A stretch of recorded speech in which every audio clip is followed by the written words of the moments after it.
Hi friends, good morning. ચલો બાળકો, આપણી એક્ઝામ આવે છે ને, તો આપણી એક્ઝામ હોય ને એ પહેલાં આપણે પ્રેક્ટિસ વર્કશીટમાં થોડી પ્રેક્ટિસ કરવી પડે ને. તો જો બાળકો, આજે આપણો વિષય છે Gujarati senior KG practice worksheet અને તેમાં છે આપણો પ્રશ્ન 1 શું છે? ખાના પૂર્તિ કરો. તો ચલો બાળકો, જોયું આ ટીચરે તમને અલગ અલગ ખાના આપેલા છે અને એમાં અલગ અલગ આપણે મૂળાક્ષરો બારાક્ષરી ગોઠવેલી છે. તો હવે આપણે એમાં જે ખૂટતું હોય એટલે કે ખાના પૂર્તિ કરો એટલે જે ખૂટે ને તે આપણે લખવાનું. તો ચલો બાળકો, પહેલી લાઈન જુઓ. પહેલાં તો આપણે એ જોવું પડે કે કાનો છે, હસવઈ છે, દીર્ઘઈ છે કે સાદો છે. તો અહીંયા કયો છે?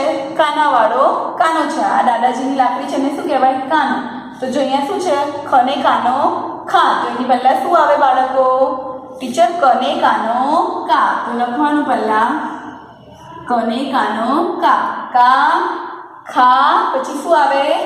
ગા. પણ કયો ગ આવે? ગણપતિનો ગ. અને દાદાજીની લાકડી ગા. પછી પાછું શું આવશે? ઘને કાનો ગા. ગા ચા. હવે આવશે છા. છને કાનો છા. પછી જને કાનો જા. હવે શું આવશે? ઝા.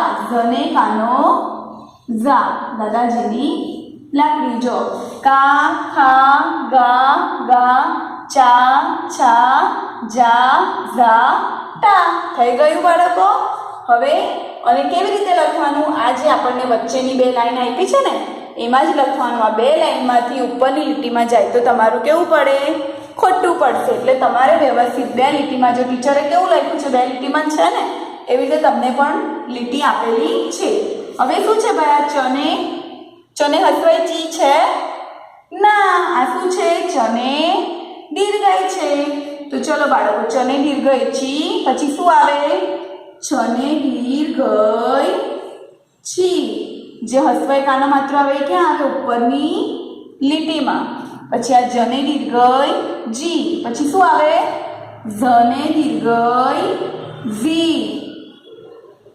ઉપર જે ખાનું આપ્યું હોય ને એમાં દીર્ઘઈ હસવઈ એવું બધું કરવાનું. પછી તને દીર્ઘઈ ટી, થને દીર્ઘઈ ટી ઠી. હવે શું આવશે? ડને દીર્ઘઈ ડી. જો બાળકો, ચી છી જી ઝી ટી ઠી ડી. હવે શું આવે? ઢને દીર્ઘઈ ડી. એકદમ વ્યવસ્થિત મૂળાક્ષર થવા જોઈએ. હવે શું આવશે?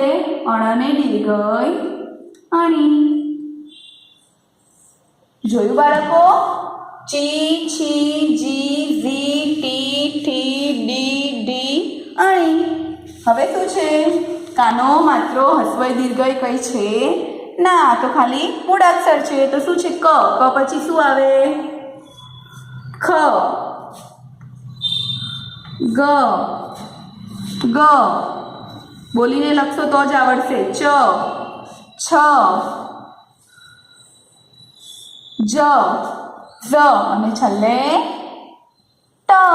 જો મારું બે ખાનામાં જ છે ને, અગર હું ટ આવો લખું તો શું થાય? ખોટું. પછી આમ નીચેથી પણ લખું તો ખોટું. સાચું કયું પડે? આ જ સાચું પડે. બરાબર? જો હવે શું છે? આ ખને દીર્ઘઈ ખી છે ના. આ તો આગળ છે એટલે શું કહેવાય? ખને હસવઈ ખી. ગને હસવઈ ગી. હવે શું આવશે પાછું? ગને હસવઈ ગી. બોલીને લખે તો જ આવડશે. ચને હસવઈ ચી. ચી પછી શું આવે? છને હસવઈ છી. પછી શું આવશે? જને હસવઈ જી ઝી. ટને હસવઈ ટી. અને ટી પછી શું આવે? ઠને હસવઈ ઠી. જો ખી ગી ગી ચી છી જી ઝી ટી ઠી. જોયું બાળકો? તમારા ઘરે પણ જો આવું કાગળ હશે, મેં આ તમને બધાને એક ઉદાહરણ શીખવાડ્યા છે. આ જ રીતે તમારે આમાં બીજા જે ખાનાપૂર્તિ છે ને એ તમારે જાતેથી કરવાની છે. પણ કેવી રીતે કરશો? બોલીને કરવાની. તો તમને લોકોને પરીક્ષામાં આવડે ને. Thank you. બાય.